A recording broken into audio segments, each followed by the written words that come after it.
Salut à toi, pensée du jour numéro 85 en cette magnifique journée du 10 avril. J'ai une question de Gabriel qui me demande comment est-ce que j'organise mes recherches quand je creuse dans un certain sujet. Là, à l'heure actuelle, je suis en train d'essayer de mieux comprendre toutes les adaptations qui se passent au niveau musculaire, au niveau systémique aussi, par rapport à l'exercice de manière générale. Et pour mieux comprendre les différentes ramifications au niveau physiologique et énergétique des tests que je fais avec le Moxy, des entraînements. Voilà, vraiment comprendre pourquoi on fait ce qu'on fait et pourquoi ça marche et pourquoi des fois ça marche pas aussi. Et donc comment est-ce que j'organise mes recherches autour de ça. J'ai pas nécessairement un processus qui est super strict, dans le sens où je vais aisément aller chercher à gauche et à droite dans différentes ressources. Une de mes ressources favorites à l'heure actuelle, c'est mon podcast. C'est une très très bonne opportunité pour parler à différents experts dans différents domaines. Donc essayer de leur poser les bonnes questions et de creuser un petit peu plus dans leur domaine d'expertise. Pour, je l'espère toujours, essayer d'en extraire quelque chose pour mieux apprendre, pour mieux comprendre.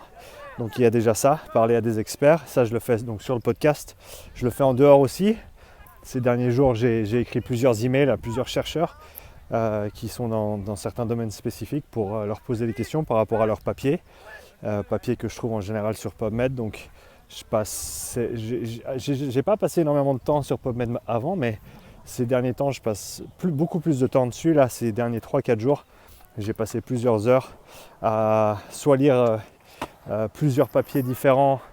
Je pense que j'ai lu 3 ou 4 papiers en entier.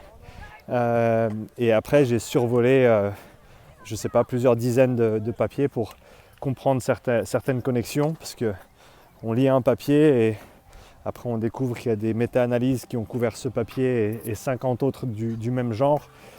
Donc j'essaie toujours d'aller chercher les plus grosses revues, les plus grosses méta-analyses qui vont synthétiser des informations que je trouverais dans d'autres papiers individuels. Donc ça, c'est une chose que je fais de plus en plus. Je prends des notes par rapport à ça. Soit j'extrais des citations que je mets en contexte ensuite en essayant de les réécrire avec mes propres mots pour expliquer à ma propre manière ce que j'ai compris. Ça m'aide à mieux comprendre les choses.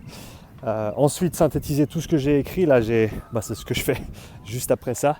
Ça va être de prendre toutes les notes que j'ai prises récemment sur les différents papiers que j'ai explorés pour tout ce qui est du développement de la densité capillaire et mitochondriale, développement de la vascular conductance, je ne sais pas comment on dit ça en français, au niveau de la tuyauterie, on va dire ça comme ça. Quelles améliorations il peut y avoir de ce côté-là, les différentes adaptations spécifiques aux différents types de fibres musculaires par rapport au travail effectué, toutes ces choses-là qui sont très très intéressantes. Et donc je vais passer un petit peu de temps pour essayer de synthétiser tout ça. J'utilise aussi ces vidéos et mes posts sur les réseaux de manière générale pour essayer d'expliquer la façon dont je pense, avec, je l'espère, toujours une opportunité pour d'autres de partager leur point de vue. Je pense que c'est comme ça qu'on arrivera à de meilleures conclusions, c'est si on réfléchit ensemble. Donc j'ai pas la prétention de réfléchir tout seul et de trouver toutes les réponses, de loin pas. Tout ce que je fais repose sur le travail des géants avant moi. Et donc ça, je pense que c'est toujours important de le mettre en avant, même si je dis quelque chose qui a peut-être pas été dit avant ou pas été dit de cette manière-là. Ça ne veut pas dire que c'est mon idée. Et je pense qu'il y a assez de chamaillerie autour de choses inutiles et se chamailler pour dire qui a eu l'idée en premier, quand on sait bien que, encore une fois, tout ce qu'on fait et tout ce qu'on dit, c'est basé sur des centaines, des milliers d'autres sources qui ont été là avant nous et qui ont donné la base pour notre courant de pensée. Je pense qu'il faut être humble dans ce sens-là et pas s'approprier des idées. Ça, c'était une petite parenthèse importante à mon sens, mais tout de même une parenthèse. Donc comment j'apprends, je repars là-dessus. Je crois que j'ai à peu près tout couvert.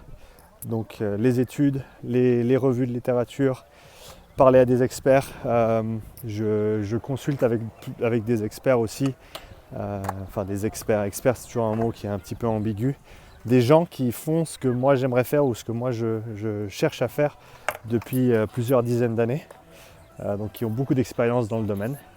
Et donc des fois ils sont assez généreux et je peux passer un petit peu de temps à leur poser des questions.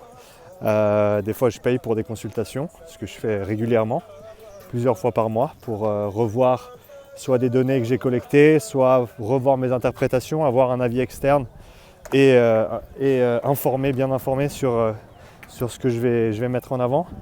Parce que autant je travaille, autant j'apprends en même temps. Donc je pense que c'est toujours important d'avoir un œil critique de l'extérieur, peu importe la source de cette perspective critique. Et ensuite, voilà, essayer les présentations que je fais sur YouTube m'aident beaucoup aussi à synthétiser tout ce que je trouve sur un certain sujet. Là, je suis en train d'en terminer une sur le système respiratoire, ses différentes composantes, son fonctionnement, les limitations qu'il peut y avoir dans le cadre de l'exercice, de l'entraînement.